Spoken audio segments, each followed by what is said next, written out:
Let's start with India's Heritage of Science and Technology, lesson number 5 of GSEB board, standard 10, question and answers. Answer the following questions in detail. Write about the contribution made by ancient India in metallurgy. This could be asked for 3 marks or maybe 4 marks also. Okay, so let us know the contribution made by ancient India in metallurgy.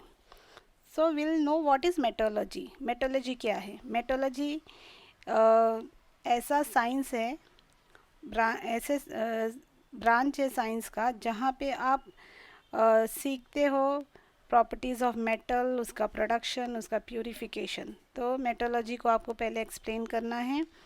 फिर हमने देखा है कि ये जो metal है ancient time से ही लोग यूज़ कर रहे हैं, प्राचीन समय से ही लोग यूज़ कर रहे हैं अपने डे टू डे लाइफ के लिए. और मेटल को यूज़ करके बहुत सारे ऐसा प्रोग्रेस किया गया है लाइफ में. और इसका जो प्रूफ है, कैसे पता चलता है कि मेटल को यूज़ करते थे, जब कि ये प्रूफ मिला है, डिस्कवर किया गया है मेटल आइडल जो कि एक फ़ीमेल डांसर का है इंडस वैली सिविलाइजेशन से. तो इससे ये प्रूफ पता चलता है कि मेटल का यूज़ करते थे लोग. Okay, 5000 years ago. Metal statues of Buddha का भी जो है क्वेश्चन पीरियड का है, जो कि तक्षशिला से उसे पाया गया है. ये भी एक बहुत ही अच्छा एग्जाम्पल है मेटल वर्क का.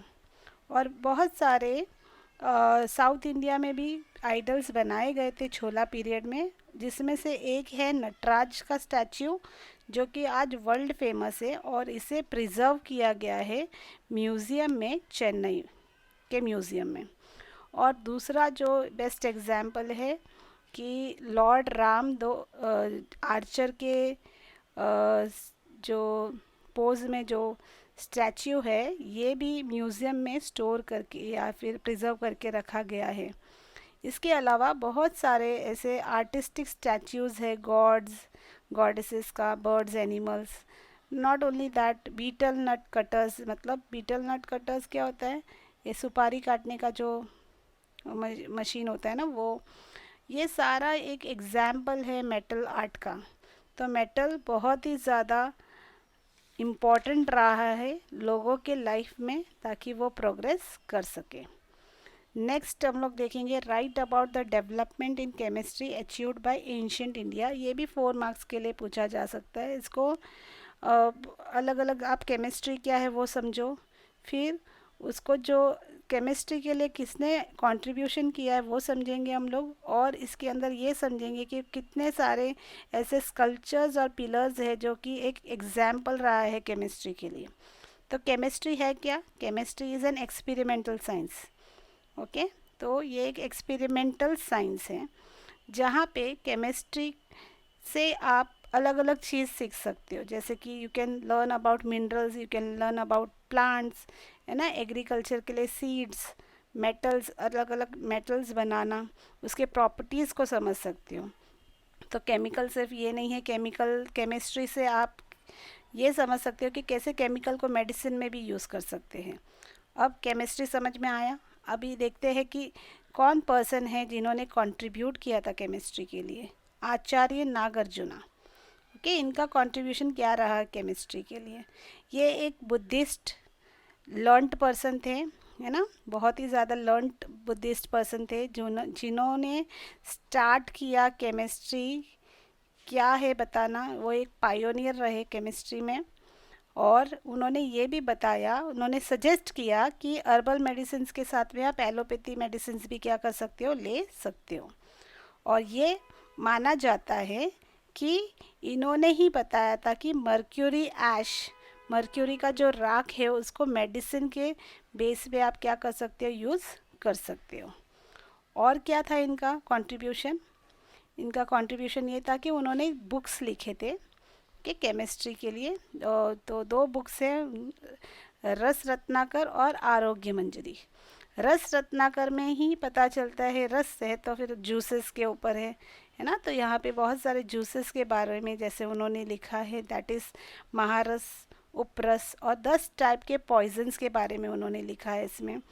और कैसे अलग अलग टाइप्स ऑफ सॉल्ट्स है और कैसे अलग अलग मिनरल्स के ऐश को आप केमिस्ट्री में chemical as a chemical use कर सकते हो।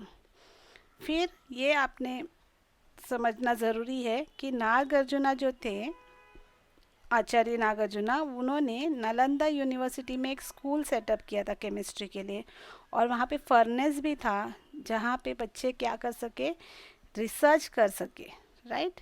तो ये कंट्रीब्यूशन रहा है आचार्य नागार्जुना का। फिर देखते हैं हम लोग को ये समझना है कि ये जो केमिकल्स यूज़ करके कैसे स्कल्पचर्स और पिलर्स बनाया गया ना, मतलब mixture of metal and mixture of chemistry, right. तो कॉपर स्टैच्यू बुद्धा का जो डिस्कवर किया गया है सुल्तानगंज भागलपुर डिस्ट्रिक्ट ऑफ बिहार से, ये एक एग्जाम्पल है केमिस्ट्री और मेटल का जो मेल मिलाप हुआ है उसका। अब इसका क्या इम्पोर्टेंस है, देखो ये जो स्टैच्यू है जो बुद्ध का आपने देखा कि जो बिहार से मिला है, वो 7.5 फीट हाई है और उसका वज़न जो है, उसका वेट जो है 1 टन है।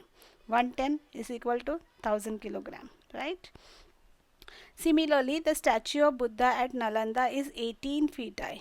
इसके अलावा भी जो स्टैच्यू बुद्ध का जो मिला है नालंदा से, वो 18 फीट हाई है। देखो कितना ज़्यादा आप देख सकते हो उस समय में जो लोगों ने बनाया इस चीज़ों को, इसका इम्पोर्टेंस है। One of the finest example of all is the Vijay Stambh, a 24 feet high iron pillar which weighs 7 tons and it was built by Chandragupta second.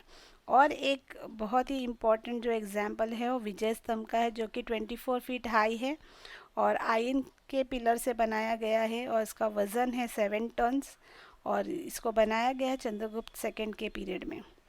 Such was our creation and old on chemistry and metallurgy that even after 100 of years the pillar has not corroded। क्या मतलब है इसका कि ये जो pillars बनाए गए हैं इतने ज़्यादा अच्छे क्वालिटी के मेटल्स उसमें और केमिकल्स यूज़ किया गया है कि आज भी इतने सालों के बाद भी उसमें कोई रस्ट या फिर वो बिगड़ा या टूटा या बिगड़ा हुआ नहीं है। तो ये एक बेस्ट एग्जाम्पल है केमिस्ट्री का, राइट। तो I hope you understood the second answer also. ये भी 3 to 4 मार्क्स के लिए पूछा जा सकता है। नेक्स्ट क्वेश्चन है कि discuss ancient India's progress in medical science and surgery. तो नेक्स्ट डिपार्टमेंट हम लोग मेडिकल साइंस और सर्जरी का देखते हैं। तो कैसे मेडिसिन का कैसा नॉलेज रहा लोगों का, है ना, एंशियंट टाइम में कैसे सर्जरी करते थे वो भी देखते हैं हम लोग। Medical science and surgery, knowledge about medicines. Ancient Hindu culture's herbal science is enriched with huge collection of minerals and medicine that can be made from plants and animals. तो हिंदू कल्चर में आप देखते हैं कि हर्बल साइंस का बहुत ज़्यादा huge collection है जिसमें मिनरल्स और मेडिसिन्स को यूज़ किया गया है और जो कि प्लांट्स और एनिमल्स से बनाया गया है। Our ancient literature on these science explains in detail all the complicated process of making medicines, classifying them and their usage in proper way. तो एंशियंट लिटरेचर भी है, साहित्य भी है, जहाँ पे एक्सप्लेन करते हैं इस साइंस को, यानी मेडिकल साइंस को, जहाँ पे आप इसका बनाने का जो प्रोसेस है उसको देखते हैं, उसको कैसे क्लासीफाई करते हैं ना, कैसे कैटेगराइज करते हैं और कैसे इसे प्रॉपर यूज़ कर सकते हैं। अब ये चीज़ों को आप क्या कर सकते हो, कोई भी बीमारी को के सिम्टम्स को जानना, रिकग्नाइज करना और उसका वो डिजीज़ को डायग्नोस करना। ओके, डायग्नोस करना यानी सिम्टम्स देखने से आपको डायग्नोस हो जाता है कि हाँ आपको ये बीमारी है।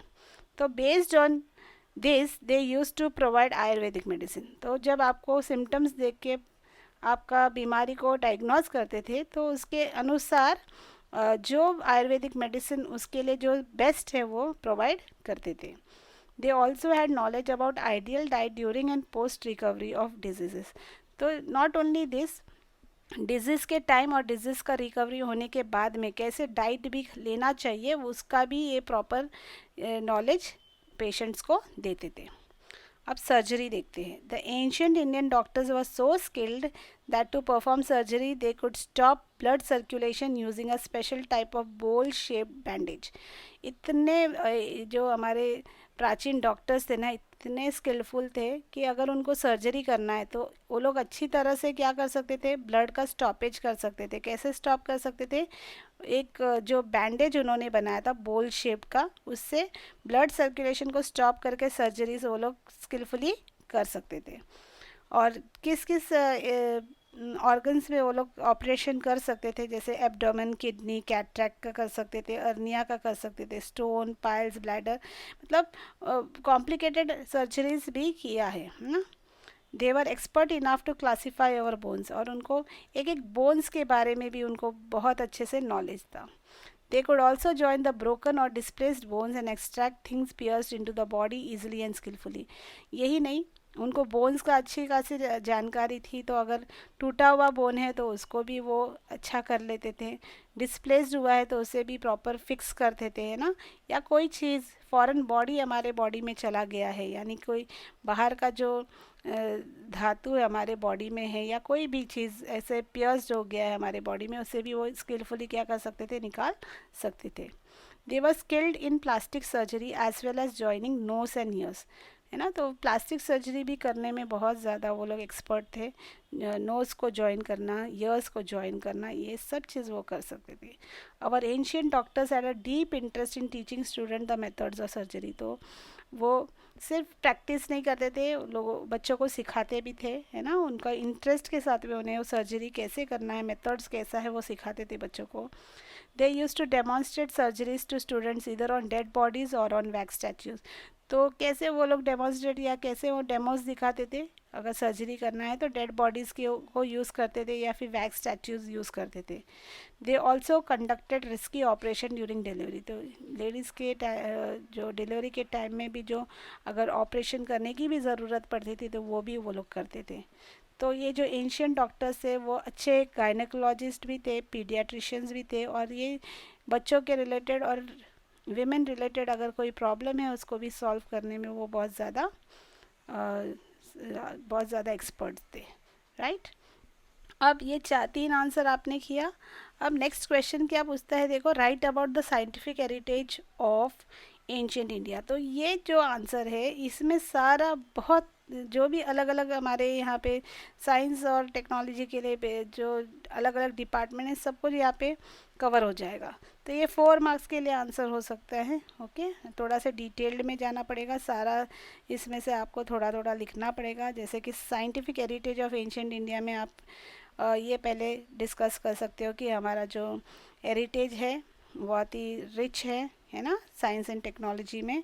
India has made innumerable contribution in the fields of metallurgy, chemistry, mathematics, medicine and surgery, astrology and astronomy and Vastushastra etcetera.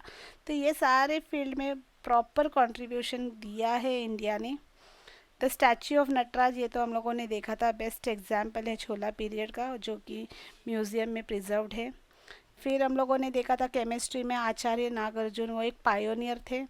Yes, उन्होंने बहुत सारे ऐसे मेटल के साथ में केमिकल्स को ऐड करके बहुत सारे ऐसे फाइन चीज़ें प्रोड्यूस किए थे। उनके 2 बुक के बारे में हम लोगों ने पढ़ा, रस रत्नाकर और रास मंजरी, तो ये भी बहुत ही इम्पॉर्टेंट है। फिर हम लोग देखते हैं कि उन्होंने नालंदा में एक स्कूल सेटअप किया था केमिस्ट्री के लिए, फर्नेस था जहाँ पे रिसर्च कर सकते थे बच्चे पढ़ने आ सकते थे। फिर मेडिकल साइंस में हम लोगों ने देखा था कि कैसे अलग अलग तरीके से बीमारी को डायग्नोस करते थे। तो इसमें जो महर्षि थे, चरक, महर्षि सुश्रुत और महर्षि वाघभट, ये पायोनियर रहे मेडिकल एंड अर्बल साइंस और सर्जरी के लिए, है ना। और इनके रिसर्च की वजह से, इनका ग्रेट कामों की वजह से बहुत ज़्यादा अचीवमेंट हुआ है मेडिकल साइंस में।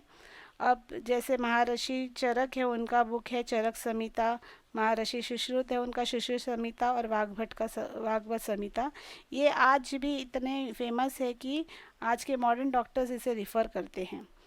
फिर हम लोगों ने देखा था कि सर्जरी भी करते थे, है ना, ब्लड सर्कुलेशन को स्टॉप करके बोल शेप बैंडेज के थ्रू, है ना, वो सर्जरी भी करते थे। Not only this, veterinary doctor भी थे, ताकि एनिमल्स का भी अगर कोई डिजीज़ हो गया एनिमल्स को, तो उनको ट्रीट करने के लिए भी वेटनरी डॉक्टर्स थे, जो कि बहुत ही वेल डेवलप्ड थे।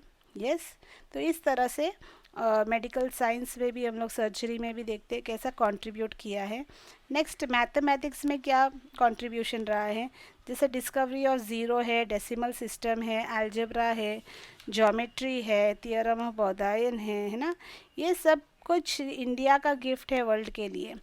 आर्यभट्ट जो थे उन्होंने डिस्कवर किया ज़ीरो, उन्होंने पाई का वैल्यू दिया जो कि है 3.14 और 22/7 से आप उसे क्या कर सकते हो, रिप्लेस कर सकते हो पाई को। फिर ब्रह्मगुप्त ने ये बताया कि कैसे इक्वेशंस का आप यूसेज कर सकते हो मैथ्स में। फिर Baudhayana gave version of Pythagoras theorem, है ना। तो इस तरह से अलग अलग मैथमेटिक्स में भी बहुत ज़्यादा कंट्रीब्यूशन रहा हमारे लोगों का। फिर एस्ट्रोनॉमी में भी बहुत सारा ऐसा बुक्स है जो कि ऐसे बहुत सारे काम हैं जो इंडिया ने किया है, इंडिया के लोगों ने किया है, राइट। वैसे ही एस्ट्रोलॉजी का भी बहुत ज़्यादा डीप स्टडी किया गया है, सिस्टमेटिक स्टडी किया गया है।